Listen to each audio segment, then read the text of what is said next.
Hi friends, నేను మీ దేవి. ఈరోజు happy మా వంటిల్లు నా వ్లాగ్స్లో నేను మీకు చూపించబోయే రెసిపీ చికెన్ కర్రీ అండి. ఈ కనుమ రోజు నేను చేసే ఈ చికెన్ కర్రీ మీరు కూడా ఇంట్లో ట్రై చేయండి. అందుకే నా స్టైల్లో నేను మీకు చూపిస్తున్నాను ఈరోజు చికెన్ కర్రీని. ఒకసారి మీరు కూడా ట్రై చేయండి. ఎలా వచ్చిందో నాకు చెప్పండి.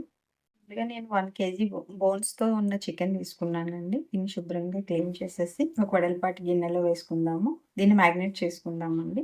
1/2 స్పూన్ పసుపు, అలాగే 1 స్పూన్ సాల్ట్, ఒక 1½ స్పూన్ కారం అండ్ 2 స్పూన్స్ పెరుగు అండి. అలాగే 1 స్పూన్ అల్లం వెల్లుల్లి పేస్టు, అలాగే 1 స్పూన్ వరకు కొంచెం ఆయిల్ అండి.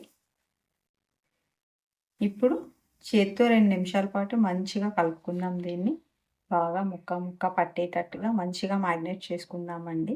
ఈ మ్యాగ్నేట్ చేసుకున్న చికెన్ని ఒక 1/2 అవర్ నుంచి 1 అవర్ వరకు కూడా టైం ఉంటే పక్కకు పెట్టుకోండి. లేదా అట్లీస్ట్ ఒక 30 మినిట్స్ అయినా సరే పెట్టుకునేలా చూడండి, బాగుంటుంది. ఈ కర్రీ స్టార్ట్ చేసేద్దామండి. నేను మ్యాగ్నేట్ చేసి 1/2 అవర్ అయ్యింది. స్టవ్ ఆన్ చేసుకొని ఒక గిన్నె పెట్టుకుందాము. అలాగే ఆయిల్ పోసుకుందామండి. ఆయిల్ వేడైంది. ఇప్పుడు సన్నగా తరిగిన 2 ఆనియన్స్ నేను ఇలా సన్నగా కట్ చేసి పెట్టుకున్నానండి. ఇప్పుడు ఇవి ఆయిల్ వేసి ఫ్రై చేద్దాము.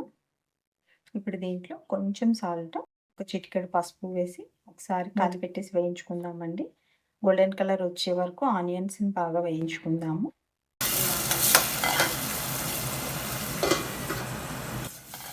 ఇప్పుడు ఆనియన్స్ వేగిపోయినాయండి. దీంట్లో 1 స్పూను అల్లం వెల్లుల్లి పేస్ట్ వేసి బాగా కలుపుకుందాం.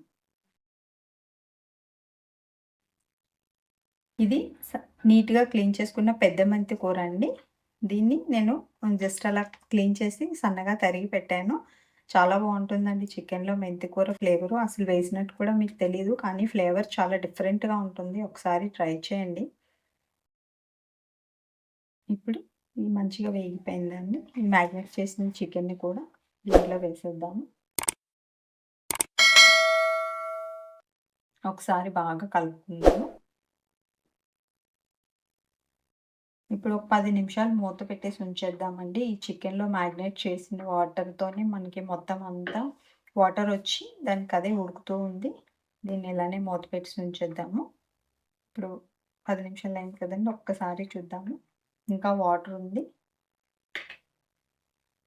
మళ్ళీ మూత పెట్టేసి ఉంచేద్దామండి.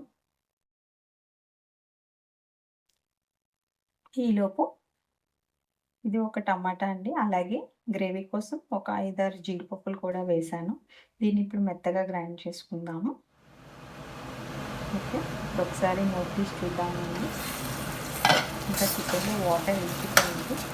ఇప్పుడు ఈ స్టేజ్లో మనం 1 స్పూన్ ధనియాల పొడి, అలాగే 1 స్పూన్ జీరా పొడి బాగా వేసి కలుపుకుందామండి. ఇప్పుడు ఇందాక మ్యాగ్నేట్ చేసినప్పుడు నేను 1½ స్పూన్ కారం వేసానండి. ఇప్పుడు కర్రీకి సరిపడా కారం ఇంకొక 2 స్పూన్స్ వేసుకుందాము. ఇప్పుడు ఒకసారి బాగా కలిపేసి చూడండి, మంచిగా ఈ మసాలా చికెన్ కూడా పట్టి మంచిగా ఆయిల్ అంతా సైడ్స్ నుంచి వస్తుందండి. ఇప్పుడు ఈ స్టేజ్లో మనం ఇందాక మిక్సీ చేసుకున్న పేస్ట్ ఉంది కదండి, ఇది వేసేద్దాము. ఇది గ్రేవీ చాలా బాగుంటుందండి. ఒకవేళ మనం స్పెషల్గా బిర్యానీ రైస్లో కూడా బాగుంటుంది, చపాతీస్లో కానీ అలాగే బిర్యానీస్లో చాలా బాగుంటుందండి. ఇప్పుడు ఒక 5 నిమిషాలు బాగా వేగనిద్దాండి. ఈ స్టేజ్లోనే మీరు ఒకసారి ఉప్పు కారం అన్నీ చెక్ చేసుకోండి. ఏదైనా తక్కువ ఎక్కువలు ఉంటే మీరు మీ టేస్ట్కి సరిపడగా వేసుకోండి. ఒక 5 నిమిషాలు ఉడకనిద్దాం. ఇప్పుడు ఫైనల్గా ఇది గరం మసాలా అండి. గరం మసాలా వేసేసి బాగా కలిపి మరో 10 నిమిషాలు సిమ్లోనే ఉంచేద్దాము. 10 నిమిషాల తర్వాత ఆయిల్ అంతా పైకి వచ్చేసింది.